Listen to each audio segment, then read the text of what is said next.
Magandang araw mga katits, Luzon, Visayas at Mindanao. Shout out sa inyong lahat dyan. Meron akong ipapakita sa inyo isang area na nakunan ng quick deposit o giveaway mga katits dito sa Bohol, sa Pilar, Bohol.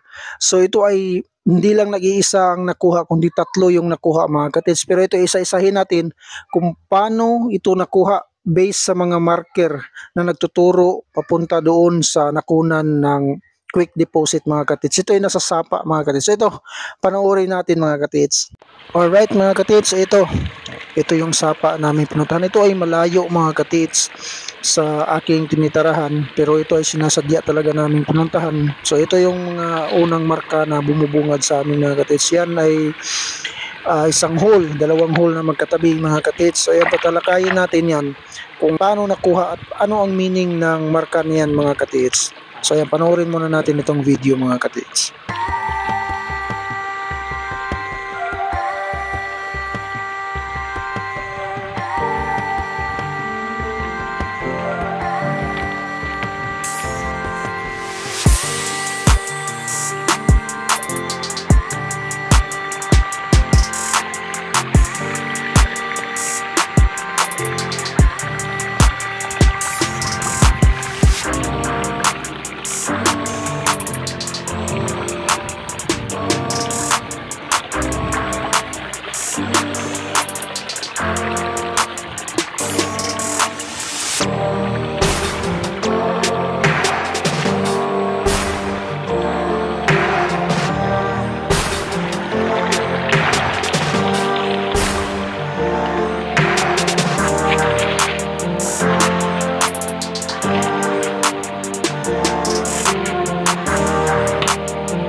So ayan yung nakunan mga katits, yung dalawang butas na magkatabi.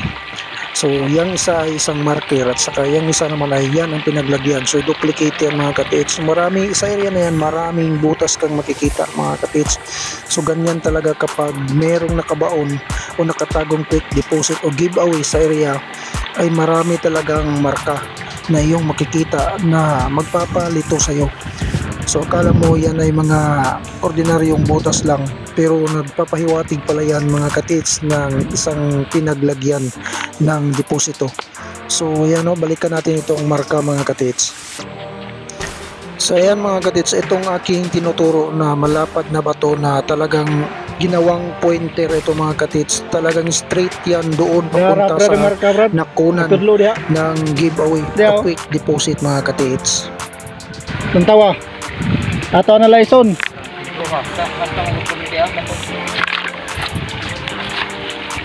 Ato na layson. Na deposito. Nakasakir load. Kini siya. Kanang tubig nga nakawa. Kini. Tubig nga nakawa mo na. Ibabaw ng tubig nakawa na sakir load.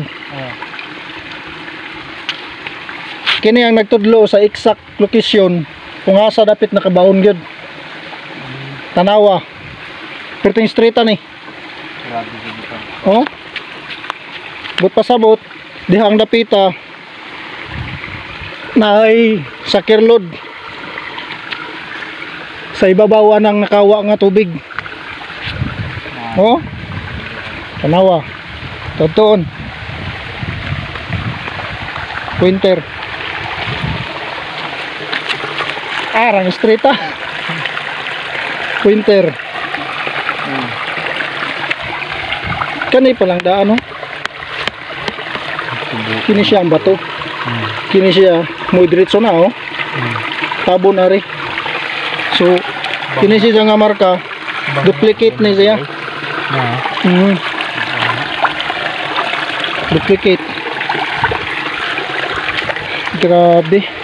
Sumo na siyang nakawa og kadtong marka. Tibode ni trap. Tibode. Okay, kini siya nga klase po ni himuon sa pambanga. May mga yung nani. Tibod na. Kabur na. Yeah. Ibalbag ra. Oo. Balbag. So binalbag ra. Wala na. Dali na. Kuha na. Kadaghan gihapon nakuha ni ba. Grabe. Puno ka.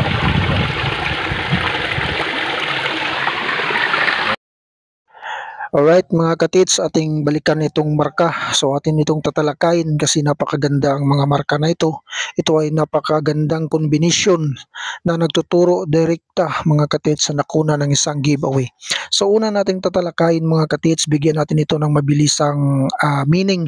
No? So itong butas na ito na napakakinis at napakaganda yung kanyang pagkaukit mga katits. Yan ay nagrepresent mga katits na yan ang pinaglagyan ng isang giveaway o nagpapahiwatig na merong nakabaon dyan na isang quick deposit sa area na yan mga katits. Ngayon, yung isang butas mga katits sa baba ay nagpapahiwatig yan ng isang area, no? Sa baba ng nakuna ng deposito ay meron kang makita mga katits na tubig, no? Yan ay pinaliguan ng mga Hapon dati siguro. So area mga katits, pwede rin ito palang sinasabi na isang mapa, no? Sa area na yan. So maliit na mapa mga katiits. So yan ay talagang makikita mo actual dyan sa area.